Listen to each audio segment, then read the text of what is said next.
Hi Aries, this is Job. Welcome po sa ating channel.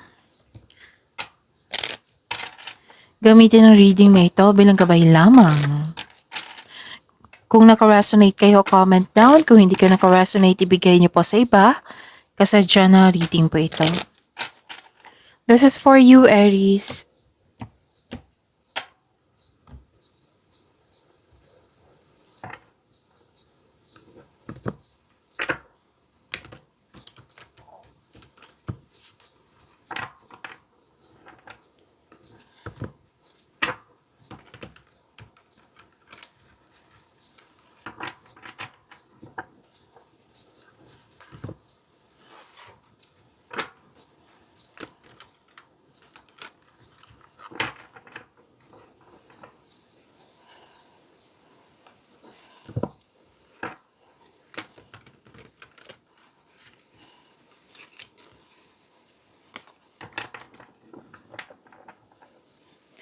Para po ito sa iyo, Aries.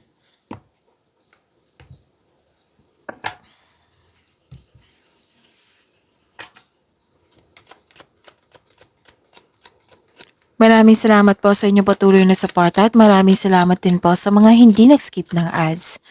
Sa mga hindi pa nag-subscribe, subscribe na po kayo at click bell notification para malaman nyo na may bago tayong video.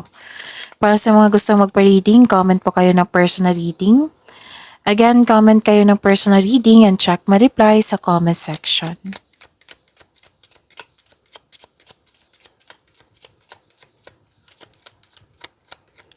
Mga parating pa para kay Aries.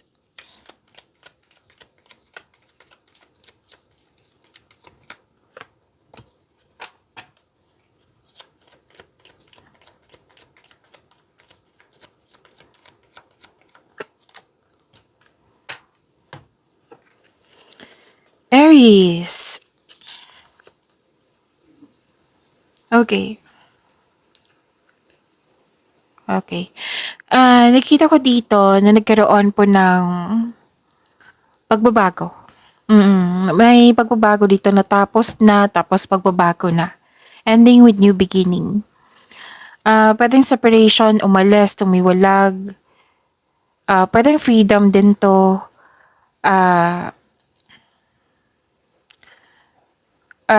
Space, closures, end of contract. Yes. Nakita ko dito na may concern kayo sa mahirap kausap or matigas ang ulo. Oo. Nahihirapan, nabibigatan, tinulungan mo yung sarili mo para magkaroon ng letting go at nagkaroon ng transformation.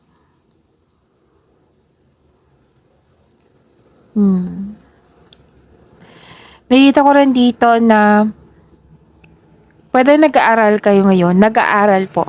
Nag-investigate, nag-observe, nag-aaral, nagbabasa. Nagbabasa sa libro, nagbabasa sa internet para may makuhang kaalaman. Para may makuha kayong clarity, learnings. May malalaman din kayong totoong intensyon ng isang tao sa iyo. May nakita akong prosperity. Wow. May nag-uusap dito na grupo ng tao na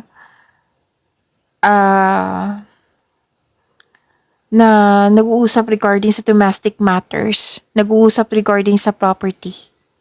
Some of you gusto nyo mag-staycation sa bahay. Gusto nyo magpahinga sa bahay. Kasi you felt calm, relaxed, and security pag nasa bahay kayo.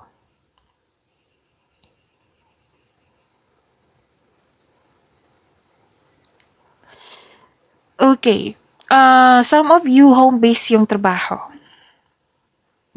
So, claim this prosperity, yung mga kaalaman po, itong new beginning na ito, ang ganda.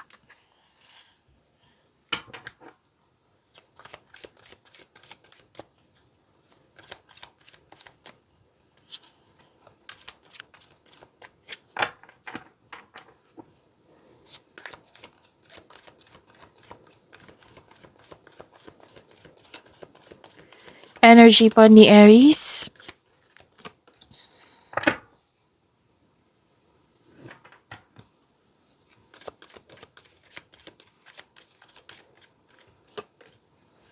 Kung may nakita kayo or may narinig kayong repeating message, like for example, nanood kayo sa isang video natin at ngayon, sa video reading natin ngayon, may napansin kayo na repeating message, yan po yung pinupush ng course nyo na kailangan yung bigyan ng atensyon, solusyon at aksyon kung maaari po.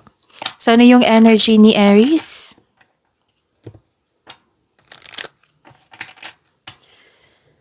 Posibleng may atake sa'yo bagamat ikaw ay handa.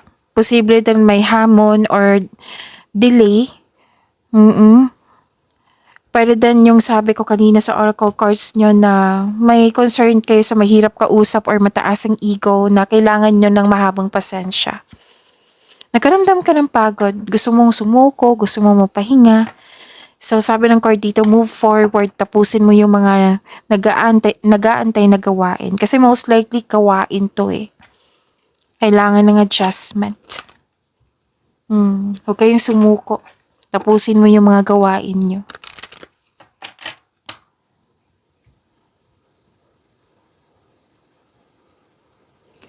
May nakita rin ako ditong masusunod na tradisyon. May nakita rin ako ditong usapin regarding sa education, pag-aaral, student, teacher.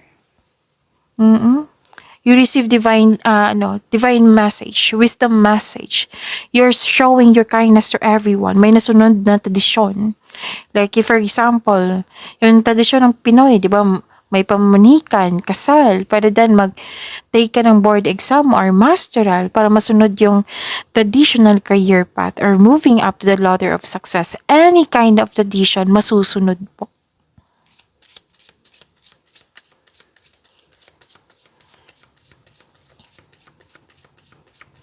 Spirits guide, angels, archangels, guardian angels, message po, forgiveness. 777. Love can heal even the deepest wounds. The angels encourage you to forgive and let go of past grievances in your relationships, allowing love to flourish and grow.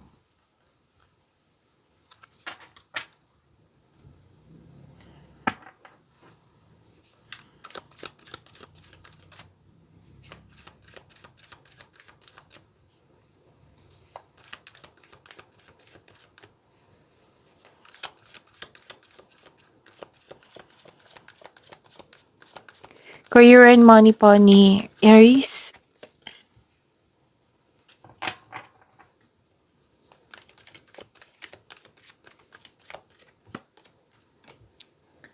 Please expect na magiging busy kayo ngayon. Aries. Pwedeng may business travel din kayo ngayon.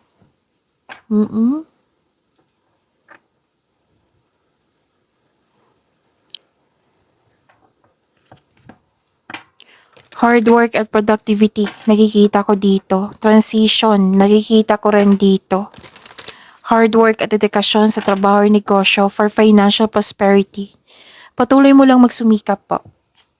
So, from your course here na may nag-aaral dito rin sa energy nyo at dito rin. So, may nag-aaral talaga dito. Oo, pwede nag-aaral kayo para ma-enhance yung skills nyo.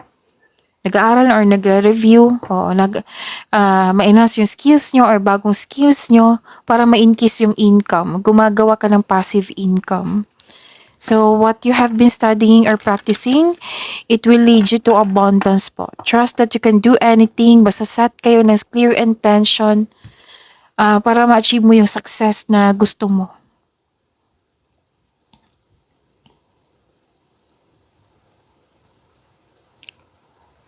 May nakita rin ako ditong granted yung manifestation mo. Good news. Makaka-receive ka ng good news. Mabuting balita. At may parating na masaganang panimula sa trabaho mo or sa negosyo. Mag-ingat lang po sa plano para magtagumpay ito. Mag-ingat po sa paggawa ng plano. So, dalawang card na mismo nagsabi dito na ine-enhance nyo talaga yung skills nyo, hobbies nyo, or may bago kayong skills or hidden talent man ito na para madagdag yung income nyo. Oo, gumagawa kayo ng paraan para pandagdag income. Yun. So you are very tutok sa inyong trabaho. You are putting effort without rushing.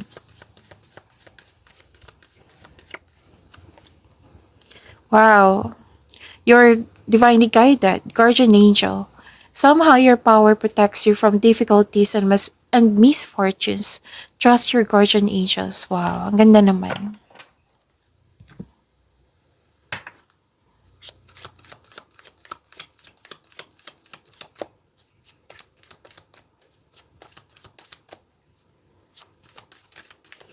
Love life, self-love, partnership, and romance ni Aries.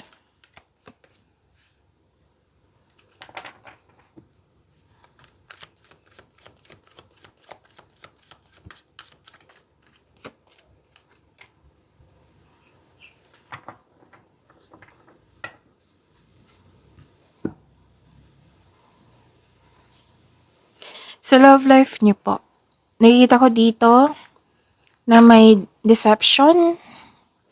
Oo, panlinin lang or gumagawa kayo ng strategy. Oo, plano. Or pwedeng presenting argument or paglalagay ng depensa. Pwede din may tiyaga, pagtitiis. Oo. Para sa mga relasyon sa buhay mag-asawa, isa sa inyo may lihim or nagsisinungaling. So this card asks you na ngayon ang oras upang maging tapat at maging bukas at makipag-usap ng malinaw sa loob ng inyong koneksyon. Para sa mga single po, may tao dito na hindi tapat sa iyo pero patuloy ka pa rin sinusuyo.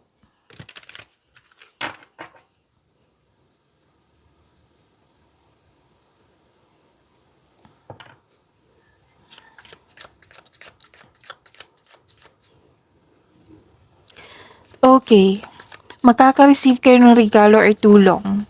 Pwedeng mula sa pamilya, kaibigan, or kaibigan.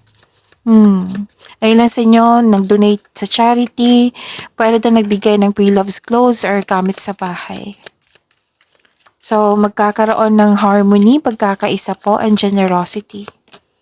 Baggage. Emotional baggage can weigh down relationships and pocket. So, kailangan yung i-release mo yung old emotions, yung dala-dala mo na bigat. So, kailangan ng pag-uusap dito. I-release nyo po. Pagyamanin nyo po yung blessings sa binigay sa inyo. Aries, see you tomorrow. Maraming salamat po.